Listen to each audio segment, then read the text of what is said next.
Everyone, this is the Guru of Inspiration, Michelle Hammond, and I am listening to the Lunchin with Lisa show. Come on in and join me, y'all.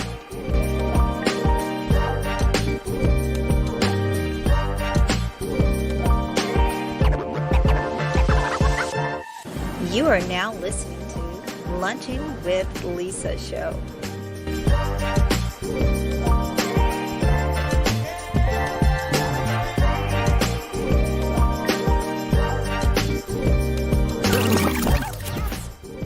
Well, all right. Hey, this is Prince Dejour, and you're listening to the Lunching with Lisa show. You gotta love it.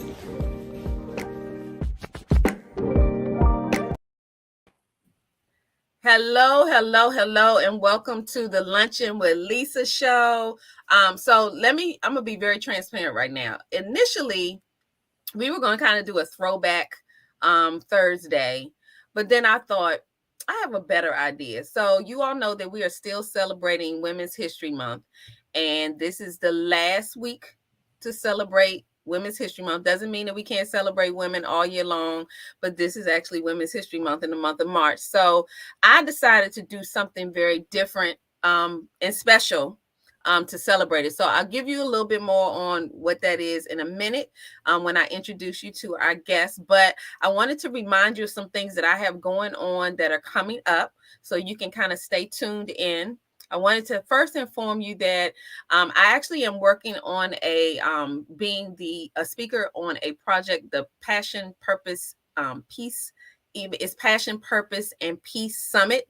It's a 3-day virtual event by visionary Dr. Teresa A. Mosley. I'm excited about talking about the power of words. Are we using them to heal or to hurt? So please look for that coming. It's going to be a virtual conference. It's the first annual. So congratulations to Dr. Teresa, and I'm excited to be a part of it. There's another book project that I actually worked on with Dr. Tashika Green. She has released a book. It's called the 52-Week Journal, Exceed, Discover, Recover, Release. You can get your copies now. You can actually reach out to me to get a copy from me. I am honored and happy that I was able to be the forward writer for the 52-Week Journal. Dr. Tashika has done an amazing job on this book. So please hit me up. Get yourself a copy. I'm also working on another book project, and it's Visionary Kiever, who is doing some amazing things. So we have a book coming up soon called Imperfectly Fierce and Focused, Rising Above Your Imperfections While Still Crushing Your Goals. I'm excited to be a co-author on this project because she has really put together a great program. But in addition to that, Touched by Dove Publishing, which is my publishing company, is the publisher of this project. So I'll kind of have two roles here, but I am all for it. Kiva has done an amazing job, and I think you'll really be you're going to be really excited about this as well. So more to come on that. But yeah, I've been staying busy. I can't remember if there's something else I'm working on, but so I will share this. We have coming up in May 13th to be exact, the Power of Shut Up Symposium. We have a lot more coming. We're locking in some of the details with this, with the speakers and entertainment, things like that. But May 13th is the day. Please save the date. This is the 3rd annual Power Shut Up Symposium. So just keep watching Facebook and YouTube and Instagram and TikTok. We have some exciting announcements that are coming up all between now and May 11th, 13th. I wish I could tell you some of those things now because I'm kind of excited, but I got to stay hush and be silent and exercise my power shut up just yet. But thank you so much for continuing to tune in. Please stay locked in because we have more to come. With that being said, I wanted to welcome everybody who's tuning into the show. This is the last week of March, and we are still celebrating Women's History Month. So I decided, hey, Lynette, thank you for tuning in from North Carolina. Appreciate you. I decided that who better to bring on for the last week and to celebrate and kind of close out Women's History Month is my own sister, Judge Dove. So my sister. Hi, Michelle. Thank you for joining in. So I decided to bring my sister on. Many of you all know, some of you may not, but you all have been here for the long journey of her announcing that she's going to run. And then she actually had a campaign going on, and I tried to pull all of you all in to support her in any way you could. It was definitely an experience, something she's never done before, but some amazing things have happened along the way. So she actually became a judge before she was a judge. She can explain that. But that's just favor on top of favor. But I thought that it would be great to kind of celebrate her and what she's done to make a difference, not only in her community, but I mean, becoming a judge in the state of Georgia, that affects everybody else too. So this was a win for us all. So I just wanted to talk to her. Of course, she's not a woman of many words because she got things to do. Her gavel speaks for her, but I did want to talk to her about the journey, the experience, some of the things she learned along the way, because I will share, Erica, that I've had some people reach out to me who are really proud of what you've done. They don't know you, but they've heard through me sharing the journey, and they actually want to do some of the same things. They're like, how can I get this in my community? How can I get to that place? So first of all, welcome Judge Erica K. Dove. Thank you. It's a pleasure to absolutely Black Girl Magic. Thank you so much for joining me again. Erica has been on the show before, but I just thought it was important to shout you out for Women's History Month. So in honor of Women's History Month, you have done the daggone thing. So thank you for all that you've done. Absolutely. I appreciate all the support, all the people that have supported from the show. Everybody's been very supportive every time I come up here. So thank you so much. Absolutely. So we're going to kind of close that circle for them, because they might have been thinking all along, like, how are things going? Like, how did it go? So I wanted to kind of take this moment to share, for you to kind of share like the journey itself. What even made you decide, because I know you, but other people might not know you, to even know how much or how challenging this was to even decide this is what I'm going to do. So tell us a little bit about what made you decide, I want to do this. Okay. So originally, of course, I've been practicing for like 20 years, and I was a prosecutor for 10 of those years. And I was on my own practice for 7 years. I was in a corporate firm for 3 years. So I've got a lot of experience in the career. But several years ago, I decided that I was ready to be a recorder's court judge, which is traffic court. So I put in for that position. I practice in recorder's court all the time regularly, and I did not get the position. And I put in again, and I did not get the position. So basically, I came to the decision that I wasn't, the recorder's court judge position was an appointed position, because I was like, I don't want to do all that campaigning and running. I just want to be a judge, and I don't have to worry about that. So that wasn't working out for me. So it came to the decision, like, I need to stop asking the same people for a job and go out and get it myself. So that's actually how I came to the to the place where I was like, I'm just going to have to run, and that's just what it is. So all of that right there to me speaks to people who, first of all, the part of the journey is getting rejected. Okay, I didn't get the job. That's a no. She received a no. But the part about getting back up almost immediately was like, okay, so you said no, I'm gonna try it again.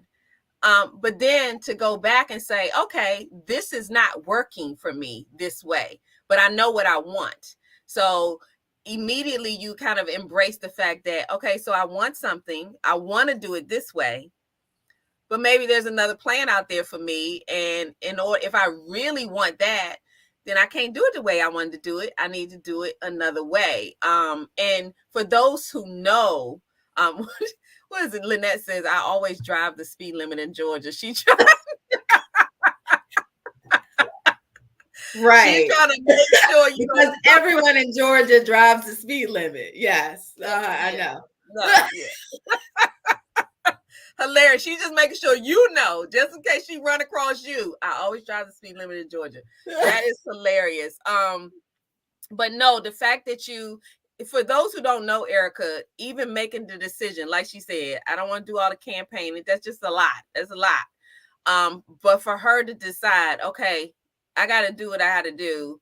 Let's do that. So when I do recall the call that you made saying, okay, this is what I'm going to do.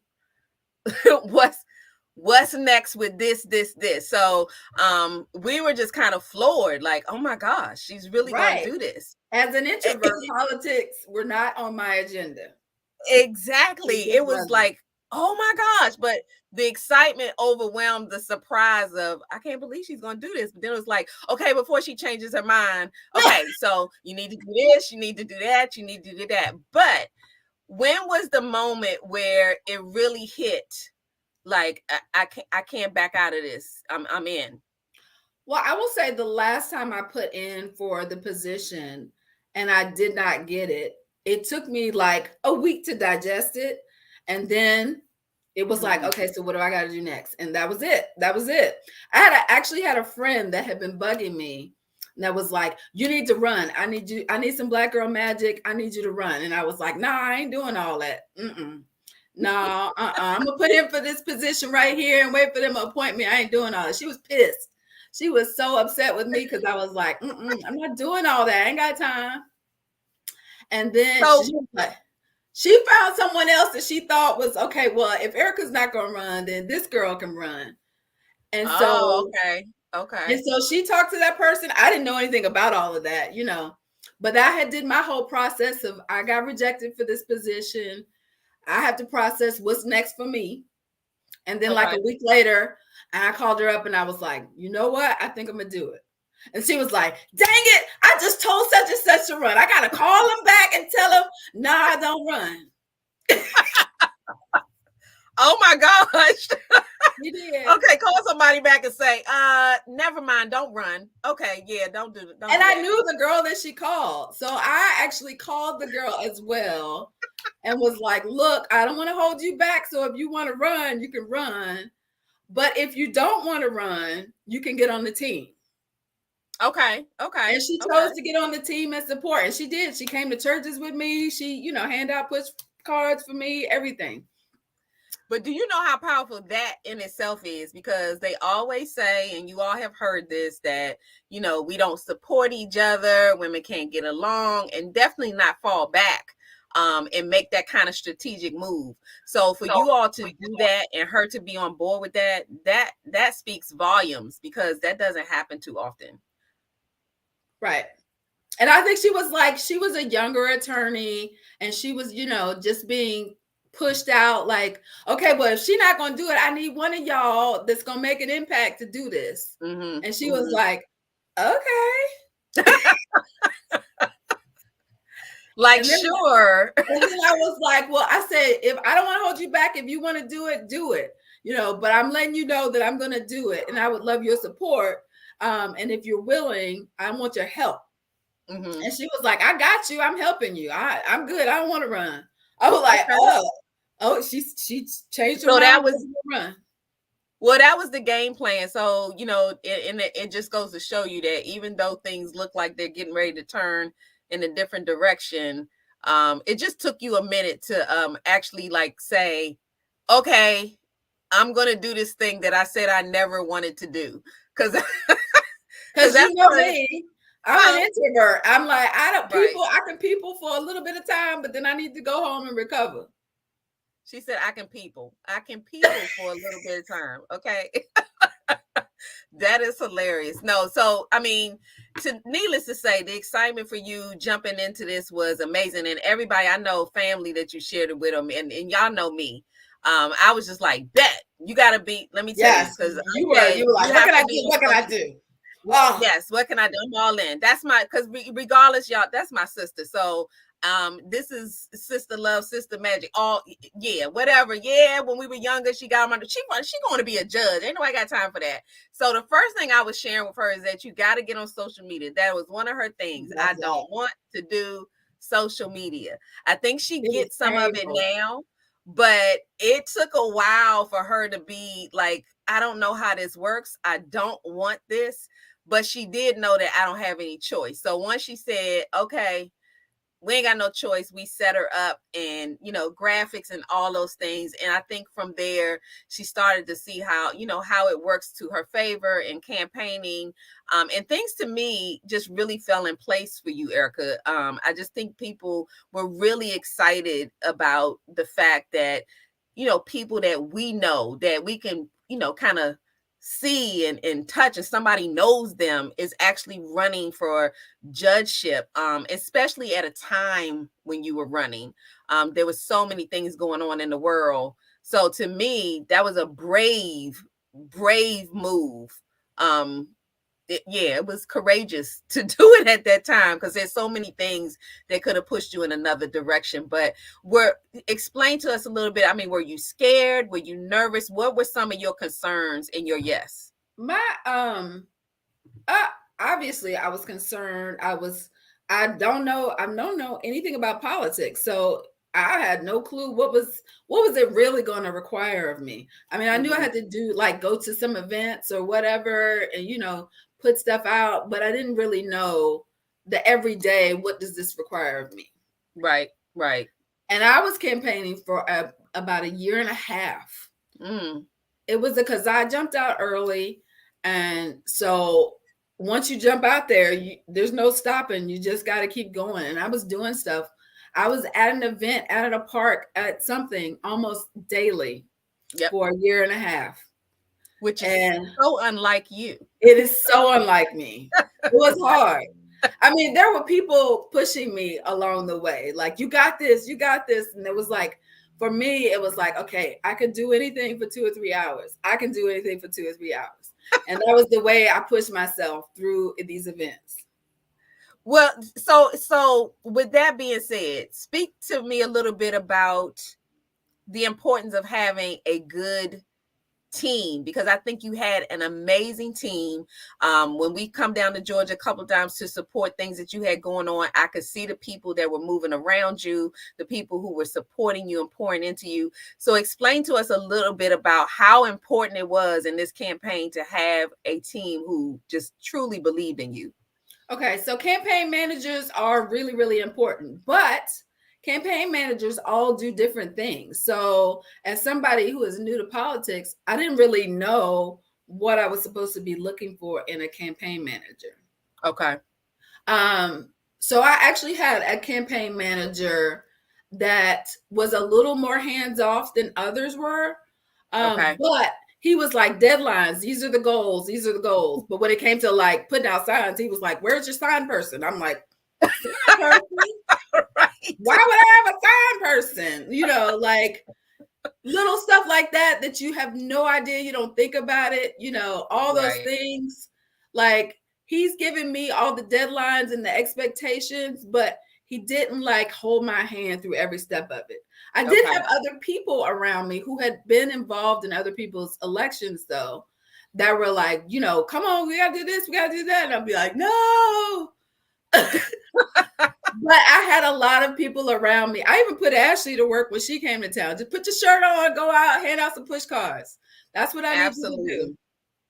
So it was a lot of people that were willing to support it, even if it was just go to the park with me and hand out push cards. Well, you explained a lot of that to us when we came down, because I know, like you said, when when Ashley went down with her husband to visit, I mean, it was with the understanding, you coming down here to visit. Thank you so much. Love you, fam, all that. But we got work to do, because this is campaign season for a year and a half. So you're going to work while you're here. And, you know, we had our shirts. And I mean, I was trying to look. Okay, so confession. I told y'all this is my sister, right? So I was like, okay, so maybe I can put signs up here so that they'll know, you know. She's like, what is that supposed to do? But I'm just telling you how in I was. Like, I'll put signs up in my front yard, and they can just, you know, when they go and Google, they can figure out, oh, this is in Georgia, but at least, you know, they can support, they can donate. But that's how committed we were to helping you. But you had people that it wasn't a hard ask.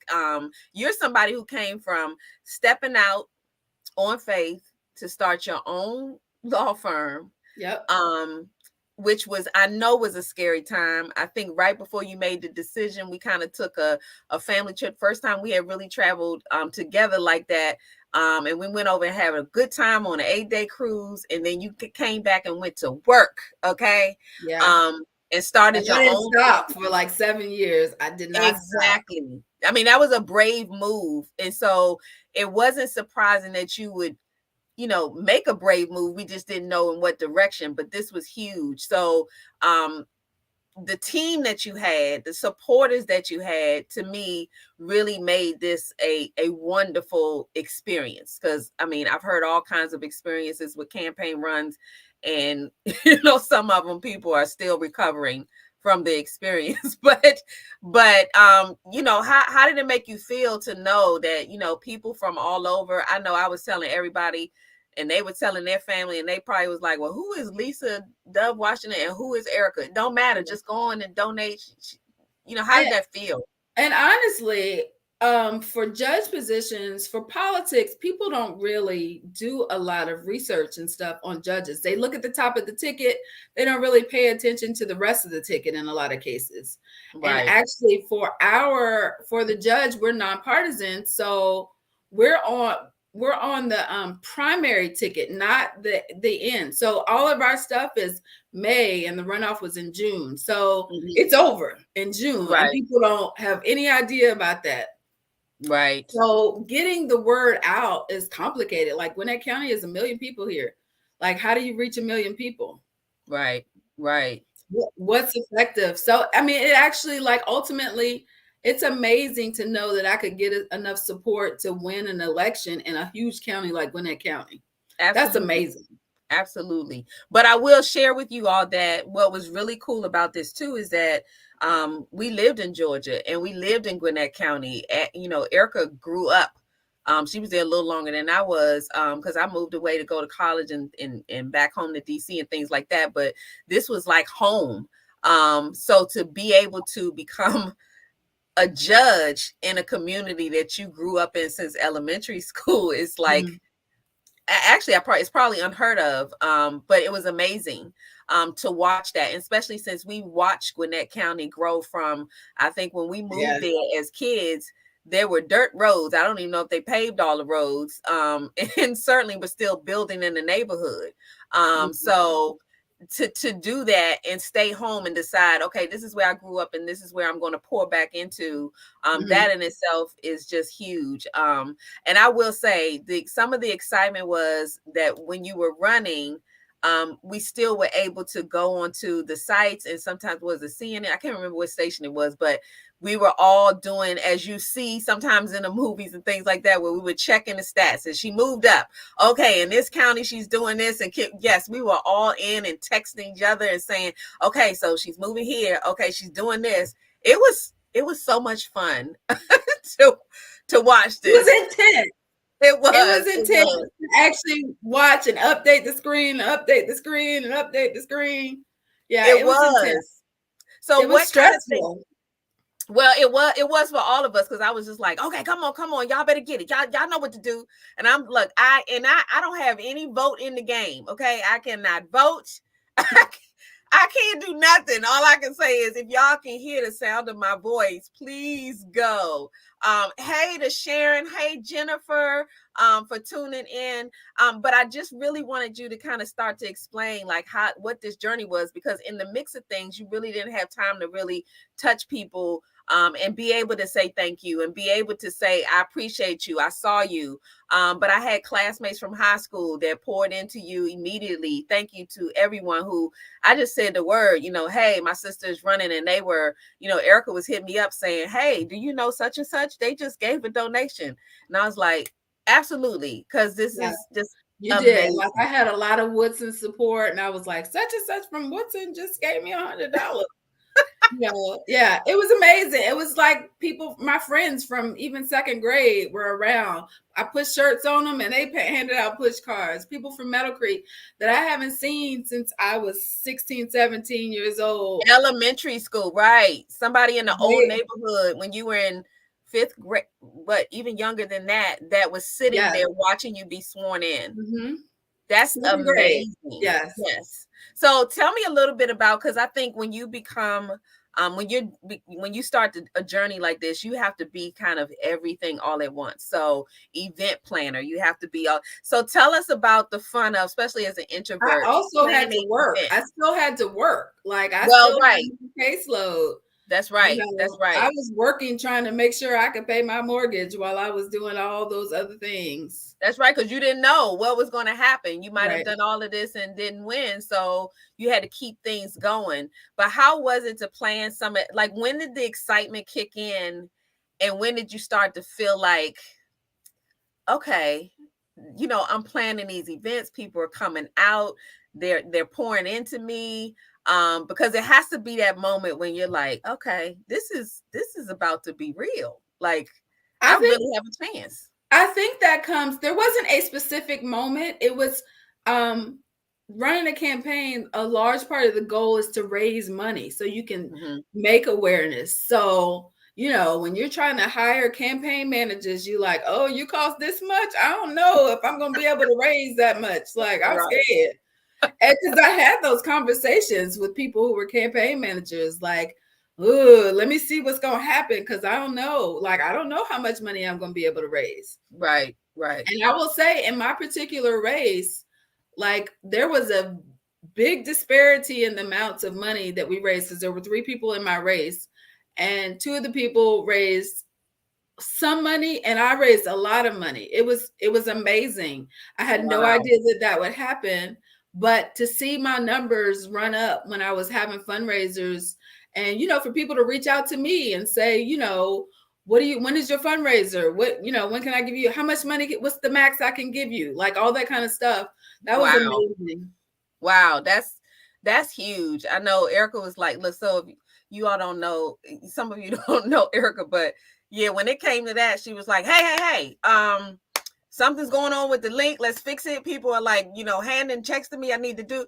And we were hustling. So really behind the scenes, you had a lot of people that were just moving because things move so fast. And it's like, we don't need these gaps. It's got to be going. So, and I thank, some of my team for kicking in, because I was like, I don't know how to do that stuff. I just, gave you the contact, but we worked together and got things done. So a lot of times, more than Erica and I don't usually talk a lot on the phone. She's not a big talker, but during the campaign, I think we talked more than we have ever talked. When that PayPal link wasn't working, I was like, I don't care. I'm gonna call, I'm gonna email everybody. Somebody gonna have to fix this link.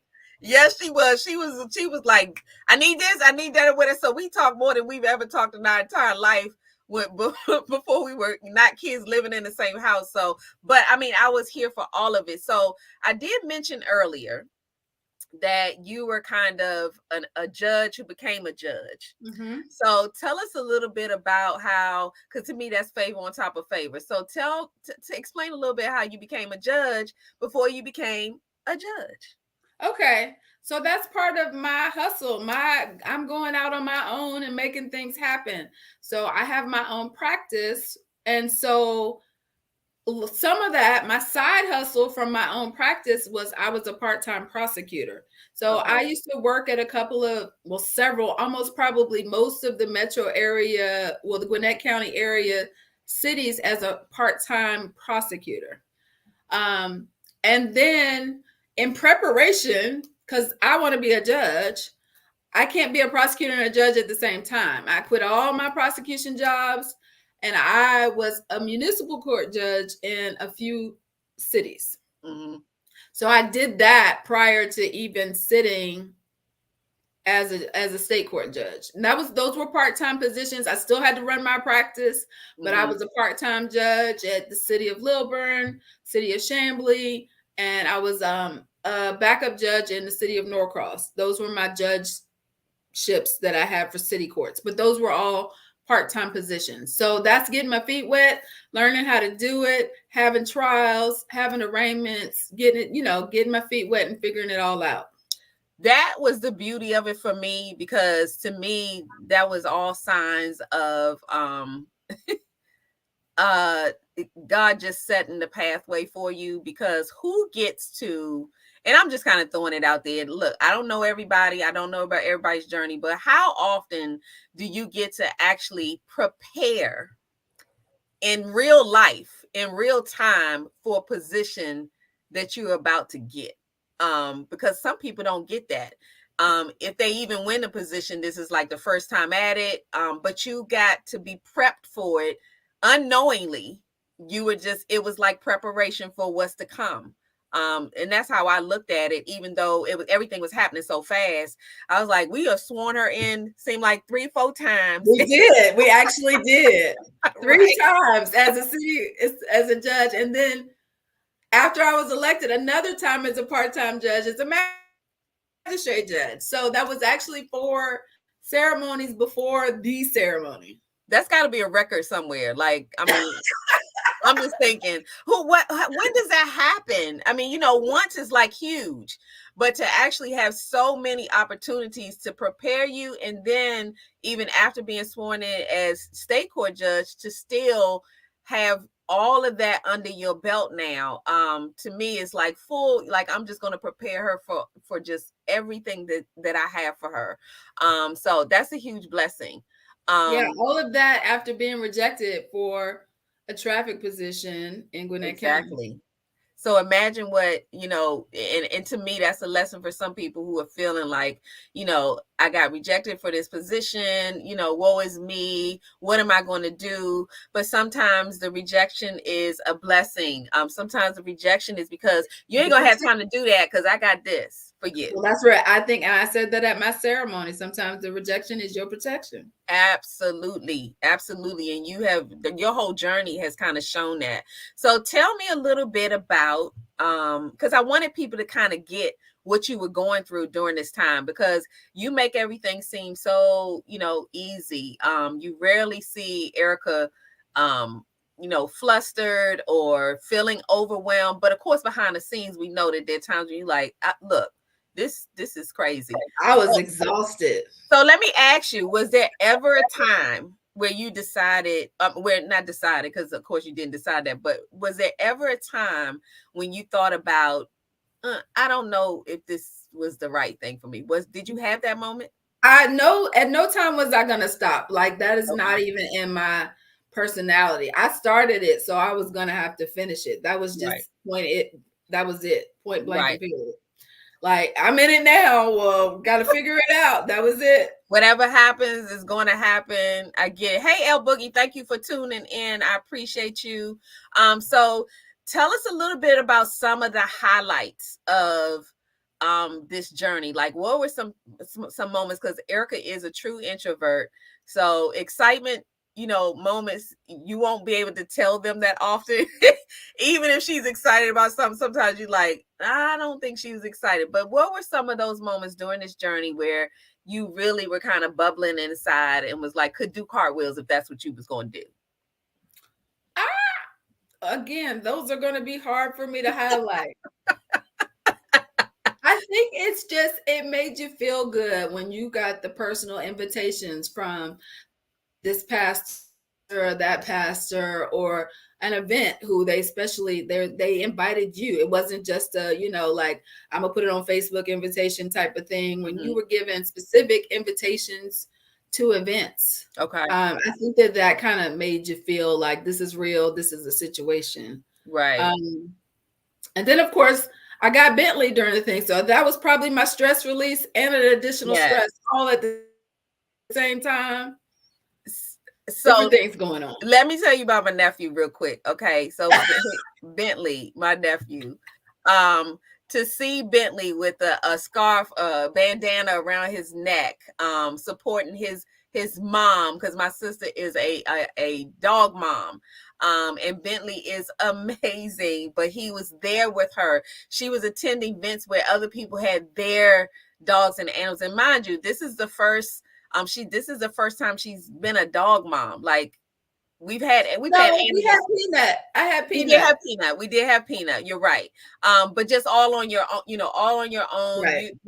And this one day we're gonna have to talk about the story with that, and maybe even have some of the people you work with to tell how you even got Bentley. I wish Bentley was right there where you could show him, but Bentley was a huge support, and I'm sure that was something to help you along the way. Because even though you're like, I don't know if he knows what's going on, but he is down for the cause, okay? Because some dogs don't wear that stuff. They're like, don't put that stuff on me. But Bentley did not care. He did not. He did not. I put whatever on him, and he's like, "What?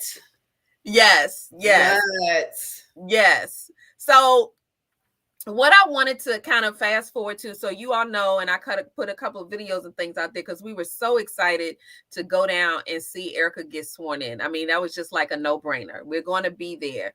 And I was so excited that Camden, my grandson, her nephew, was a great nephew, was able to see that. And some of the video and the pictures I took, he was so engrossed in your conversation, and I kept saying he's looking at her as if he knows exactly what's going down right about now. And I was just amazed, and I was like, you know how huge this is for him to watch this, and it's somebody in his family. Hey, Tara Lynn, thank you so much for tuning in. But tell us how it felt. I mean, even that day preparing for being sworn in, tell us a little bit about that feeling, because it was amazing for me. So I know I think you had a lot more fun with it than I did. I Because you were running around taking videos of everything. I did, but you know how huge it was, because I don't know if you all paid attention to some of the pictures and the videos, but when she was sworn in the Bible, my mom stood with you. So I just wanted you to talk a little bit about that, because that was huge. That was huge. That was actually a special moment. Yeah. Because, I mean, most people don't know she's had a couple tumbles lately. And so we weren't sure if she was going to be able to stand up and hold up the Bible. Like we got the wheelchair out, like, let's minimize the walking so we can, be as stable as possible. And she was like, I got it. Like, I was sitting there, like, worried about her while I'm swearing in. Right. And she's looking at me like, you just do your thing. And I'm like, please don't fall. Right. But that was a big moment to actually get there and her be able to stand in there and hold the Bible, because we weren't sure that she was going to be able to do it. Right. And the fact that was major girl power, to have your mom standing next to you. And I'm sure my mother's, probably tuned in and watching, but I'm sure that, that had to be a huge moment, because Erica is the baby. She's, she's the baby girl. She's the youngest. So I think that was huge for her to watch this happening for you, and to be a part of it. Because I know for me it was, as my sister, I just was like, this is so huge. And I didn't know. I just wanted everybody to understand how big a deal this was. Yeah, we were going to doctor's appointments, and that was like her goal. When they were like, we were going to do some physical therapy, what's your goal? She was like, to stand up at this, swearing in. Yep. That was the goal. And we met it. She was determined. She was very determined. It was a busy day for us. But so share for us a little bit, because I'm hearing some of the details that I didn't even know of. I know you all know I love to celebrate all kinds of things. So we had fun moments where we all got our hair done the same day before, to prepare for this. We had our makeup done by amazing makeup artists.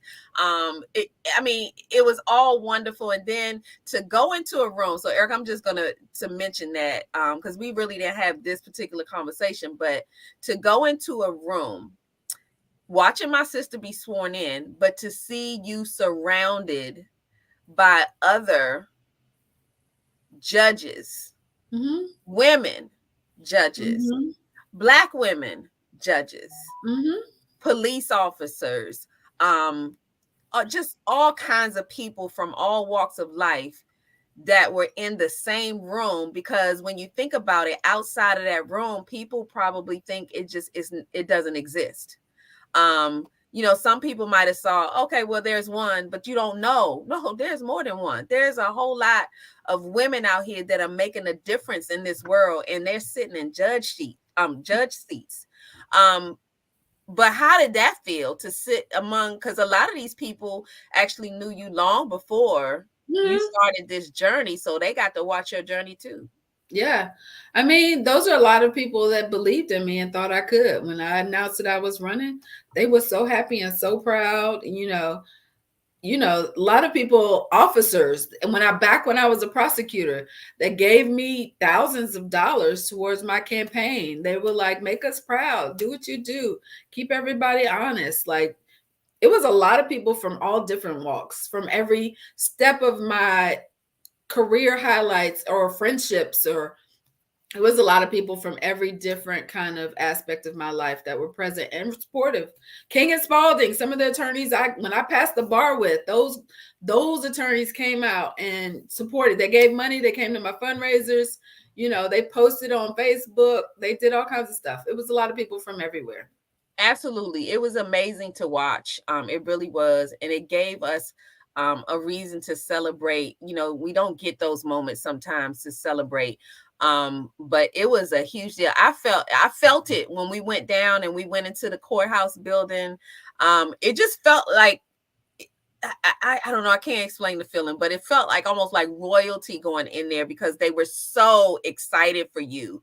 They were so excited for mommy. They were so excited for your family because we were part of who you were. And it was just all over the place. And it was nice to see that with so much going on in the world. It was like, wow, this is a moment that, none of us will ever forget. But I did want you to touch on before, we close out and have Jennifer said, yes, Bentley. Before we have, I had to lock him out because he will bark in. As soon as I open the door, he'll come in here and bark. We might have to let him have a moment in a minute because I just love me some Bentley. But I wanted you to talk a little bit to, what really you want to accomplish. You've done it. You've made that mark. You in the seat. It's yours. But share a little bit, all that you can, about just what this means for you going forward. This is, well, as an attorney myself, I want to go in front of judges that are listening to me, that are respectful, that make you feel like you've been heard. And that's really kind of what I want to do, is to make sure everybody has their opportunity, make sure everybody understands what's happening, everybody understands their rights, or jurors understand what the procedures. Even attorneys feel like, thank you for letting me try my case without, interjecting and interrupting. Just let us try our cases so that we can figure out what's going to happen and we can get a verdict. I mean, even just this week, I had civil jury trials. And for the jurors, I say, this is what's going to happen. This trial is going to last 2 to 3 days. These are the steps that are going to happen. They're going to ask you questions. He's going to ask you questions. We're going to get through this video. At the end of this, we're going to read you what the law is, and they're going to do closing arguments. And after that, this is your case, and you make the decisions. Like, just explaining, because people don't want to do jury duty. Generally, people get that jury notice, and they're like, oh, my God. Right. And we pulled in, for the last trial, we pulled in 42 jurors. And, of course, we pick out 13 because we got a 12-person juror plus an alternate. And so there's 30 other people that are like, whoo, it wasn't me. Right. And they're almost clapping. And I'm like, I have to explain to them how important they are, because without them, this system comes to a halt. Right. It's very important. We had a juror this last trial, just came violently sick right in the middle of trial. We had to pause, and she went to the bathroom and vomited over and over and over again. We had to excuse her because she got sick in the middle of trial. So we're down to 12. It's a 12-person jury. We can't lose one other jury, or we're going to have to start all the way over. Right. So at the end of the day, I'm like, I need y'all to be here. And, people are like, Yeah. So I just have to explain to them the importance of their role in the system, because nobody wants to do it, but it needs to be done. This is how our system is run. Well, and you hold such a specific role, because you're right. Politics is a touchy subject that, we all don't want to deal with, don't want to talk about. But on the level of showing our young people how important it is, how this whole process is just an important part of life. You actually are part of some amazing organizations. Can you tell us a little bit about that? Because you do mentoring, you do you just, a woman of all types of things. Yeah. I am a mentor. I'm a part of the STRAT program. I'm also a board member on my girlfriend Maldonado's program. She has a mental health program for veterans. Okay. I'm in the Junior League organization, which is a community service league. I am in the NCNW. I am in GABA, which is a Black Attorney Women. I am in. I'm sorry. She said, does Bentley hang out in your chambers? I don't know. He doesn't. I have been encouraged to bring him. Oh. However, I am not sure that he is chamber ready. Right. Hilarious. I want a picture when that happens, though. I want a picture. I have been encouraged to bring him. I'm like, no, there will be hair flying everywhere. And then as soon as people come in, he'll be like, friends, we got friends. So Right. no, I haven't done it yet. That's hilarious. But yeah, I mean, the committees and the organizations that you work for are doing some wonderful things in the community. So I just wanted to make sure you shared some of those, projects you're working on. Yeah. A lot of mental health, children, youth programs. I'm in a SMILE program, which is actually that's during the summer for the kids that are interested in the legal field. There's usually high school, middle school kids who are interested in the legal field. Okay. Every Friday for the summer, we have them come and they can watch trials. We introduce them to every aspect, because it's not just lawyers. There's all kinds of different things. There's probation officers. There's law. Right. There's also just introducing them. There's clerk's office. There's people who direct the jurors. There's court reporters. There's everything that people don't ever think of. There's court interpreters, things that people don't think about. These are avenues and careers that you could have in the legal field. Who thought? Right. I didn't think about that. People are court interpreters. You go over to Spain and spend a summer, learn your language, and get fluent, and you can come and get certified as a court interpreter, and you can stand beside somebody, interpret what they do all day long, and get paid for it. Wow. These are things that people don't think about. So during the summers, we have a SMILE program, and that's what we do. We introduce them to different things, everything legal that we can think of, and get some people to speak. And those are for people that are interested in the legal career and legal field. There's different kinds of lawyers, and not everybody's a judge, not everybody's a criminal prosecutor. Right. Some people do, real estate. Some people do personal injury, just exposing the kids to anything legal that we can think of, and people we can expose them to around the courthouse. That's amazing. Yeah. I love that. I didn't even know. I know you were part of some programs, but especially when it comes to young people, to just give them an idea that you have options. Yeah. You don't always have to go for this particular apple because there's a pear over here and a banana over here. It just depends on what you want to do. That's some good stuff. Yeah, we recently had a board meeting with the Gwinnett County Public Schools, where they're trying to create a program at the local community college for court reporters. We have a shortage of court reporters. That's something you can do fresh out of high school, because not everybody wants to go to college. Right. And what are some of the careers that you can do fresh out of college? You can learn to be a court reporter, and there's plenty of money in that. There's a shortage of it. So I didn't know that. Yeah, I didn't know that. Yeah. Wow. Well, look, there's a reason that, there's a reason to celebrate you for Women's History Month. You are doing some amazing things. Personally, you already know, but I'm very proud of what you have accomplished. Even before you were a judge, you were just doing a daggone thing. And I appreciate you, kind of carrying that torch, because there are a lot of people, and even I think Jennifer's still on, but she has a friend of hers who's interested in kind of doing some of the same things you're doing in her community. And I think I forgot, please Jennifer, do not get me, but I think I gave her your number. And I'm not sure if she called you yet, but if someone calls you because they're just looking for some guidance, because I was like, I don't know the ins and outs of what this is about, but I know that lawyer talk is something that I can't relate to. But she probably would know exactly what you're talking about. But I thank you for just even being open to pour into other people. And it's not the attitude of I got here, so now whatever. Instead, I got here so you can get here too. And represent. And you're doing an amazing job. I know you started everything kind of in January. So you've kind of got your feet, you dug in your feet and doing your daggone thing because the time is moving quickly. It is. So what one question I have is, so are you enjoying this journey? I am. I'm hoping to be able to keep it for some time. I'm enjoying it. That's what I wanted to hear. Yeah. I mean, because it's amazing how at first it was like, nah, I don't want to do that. Then it was like, okay, I don't want to do it that way. And it's amazing how, well, you did want to do that, and you did want to do it that way, and you did the daggone thing. So just thank you for that. So I thank you for coming on and actually closing Luncheon with Lisa out for the Women's History Month. I thought this was perfect to bring you on and shout you out. And of course, I'm a little biased because she is my sister.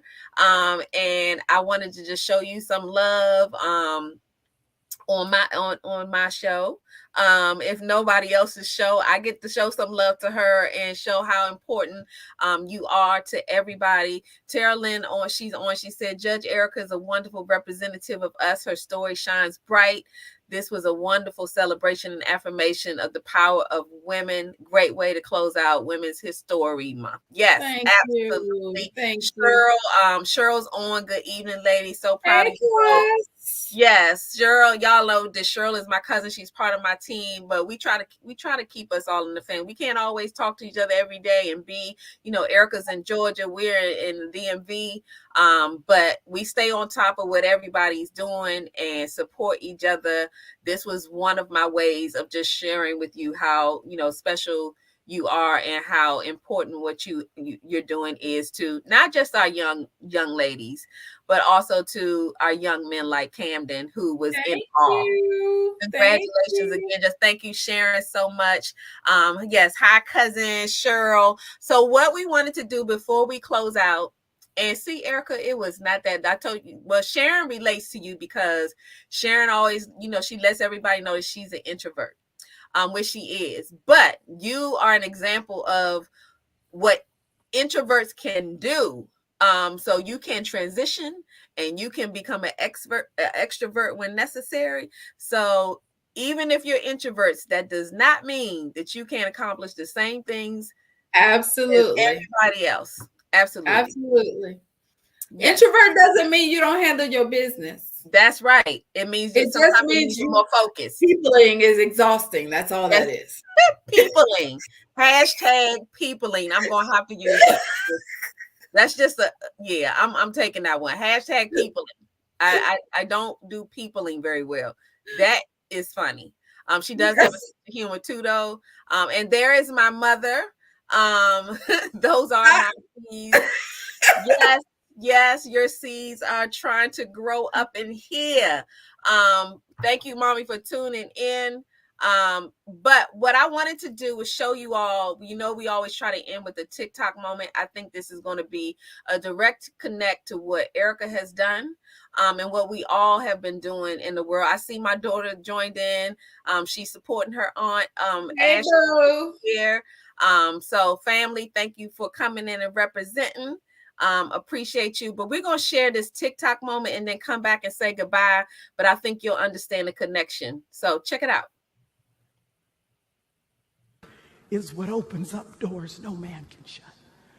Favor is what puts you in places you know you don't have no business being in.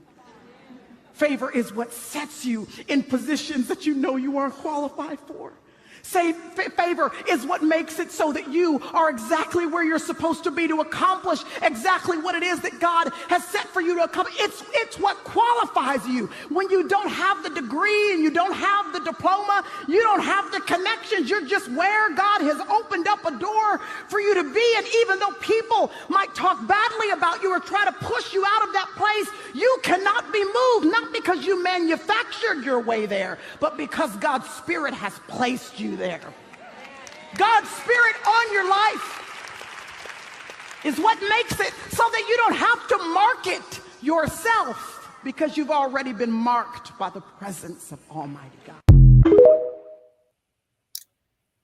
That right there just to me speaks to everyone who's trying to step out here and make it happen. Shout out to, I forgot, Erica, you did shout out to Howard. She actually went to undergrad Howard. She went to law school at Howard.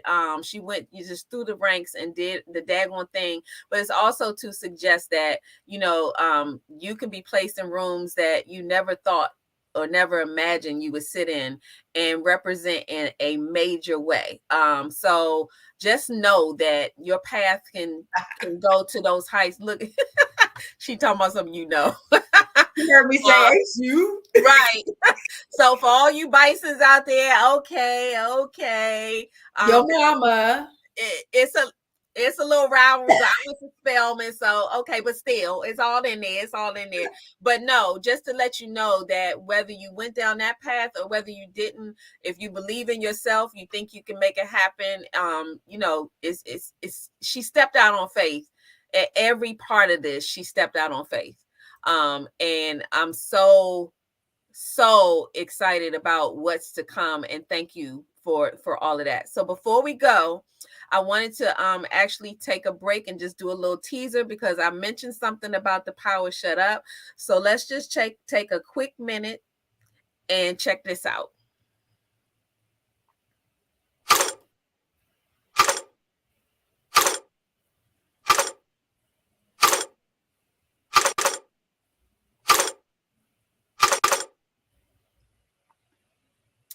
May 13th, 2023.